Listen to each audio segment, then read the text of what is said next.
Hello students, आज हम example 1.12 discuss करेंगे। क्वेश्चन में ऐसा कहा है कि early model of an atom, ठीक है, एटम का एक मॉडल है जिसमें it has a positively charged nucleus और चार्ज कितना है Z इंटू ई, surrounded by uniform density of a negative charge up to radius R। मतलब ऐसा कहने की कोशिश कर रहा है कि ये जो फिगर है उसमें ये सर्कल के अंदर सारा का सारा पॉजिटिव चार्ज कॉन्सेंट्रेटेड है और ये जो नेगेटिव चार्ज है ये पूरे स्फीयर में यूनिफॉर्मली डिस्ट्रीब्यूटेड है, ठीक है। तो ये कहने की कोशिश कर रहा है। अब atom as a whole is neutral, यहाँ पे एक इम्पॉर्टेंट बात जो नोट करने जैसी है वो कि atom as a whole neutral है, यानी इसमें इक्वल पॉजिटिव और नेगेटिव चार्ज है। तो कुछ चीज़ें हमने यहाँ नोट करके रखी है कि पॉजिटिव चार्ज कितना है तो प्लस ZE जितना है, तो इसका मतलब क्या हुआ, नेगेटिव चार्ज भी तो उतना ही होगा लेकिन माइनस ZE होगा। अब इसमें हमें इलेक्ट्रिक फील्ड पूछा है, electric field at a distance R। Electric field at a distance R का मतलब क्या होता है कि सेंटर से इलेक्ट्रिक फील्ड डिस्टेंस के साथ किस तरह से चेंज होता है वो बताना है। तो हमारे पास पॉसिबिलिटीज़ क्या क्या है। एक पहला पॉसिबिलिटी ये है कि जिस पॉइंट पे इलेक्ट्रिक फील्ड चाहिए वो स्फीयर के बाहर हो या तो स्फीयर के सरफेस पे हो। तो पहला पॉसिबिलिटी है R is greater than equal to R। और दूसरा पॉसिबिलिटी क्या है, R is less than R। मतलब ये पॉइंट अगर स्फीयर के अंदर होगा तो हम वहाँ पे इलेक्ट्रिक फील्ड कैसे देंगे। देखिए अभी इसमें सबसे पहला केस जो है वो स्ट्रेट फॉरवर्ड है, तो हम पहले स्ट्रेट फॉरवर्ड केस को डिस्कस कर लेते हैं। तो यहाँ फिगर में मैंने पहले फिर से एक सेंटर में पॉजिटिव चार्ज, उसके आसपास एक स्फीयर है जिसमें नेगेटिव चार्ज डिस्ट्रीब्यूटेड है और इसके बाहर मैंने एक गॉसियन सरफेस बनाया है। ये जो रेड कलर से बनाया हुआ सर्कल है that refers to a Gaussian surface. ये वो सरफेस है जिस पे हम गॉसेस लॉ अप्लाई करते हैं। गॉसियन सरफेस का एरिया कितना है, इस एरिया की हमको अभी तो नहीं लेकिन बाद में ज़रूरत पड़ेगी।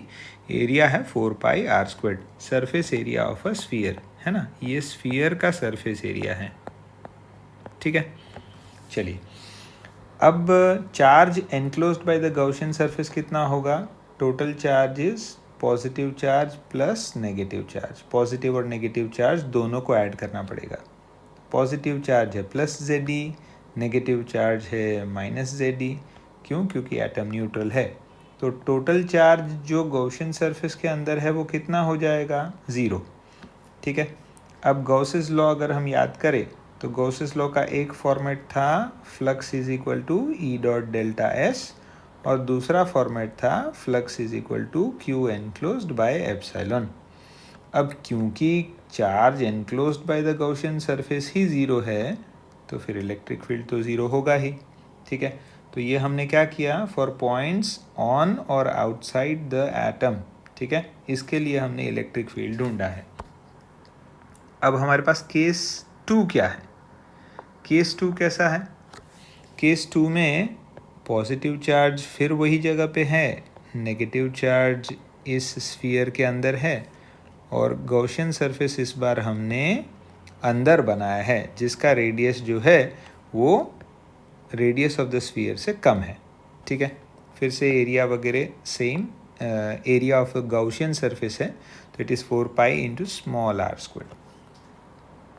अब जैसा कि हम फिगर में देख सकते हैं कि पॉजिटिव चार्ज तो सारा का सारा गॉसियन सरफेस के अंदर है ना, ये रहा गॉसियन सरफेस और पॉजिटिव चार्ज तो सारा इधर है।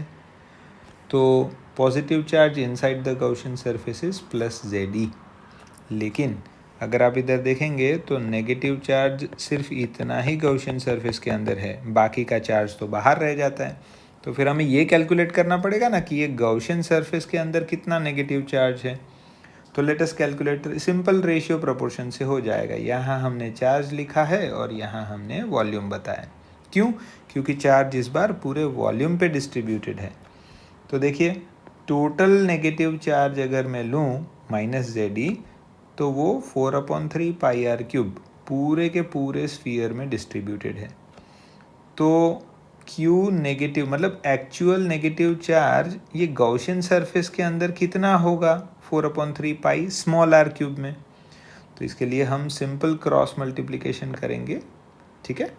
और Q minus is 4/3 pi r cube upon 4/3 pi r cube into minus ZD।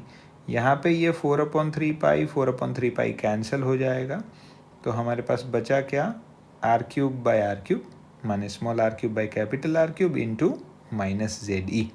तो ये हो जाएगा हमारा नेगेटिव चार्ज और ये हो जाएगा हमारा पॉजिटिव चार्ज, ठीक है।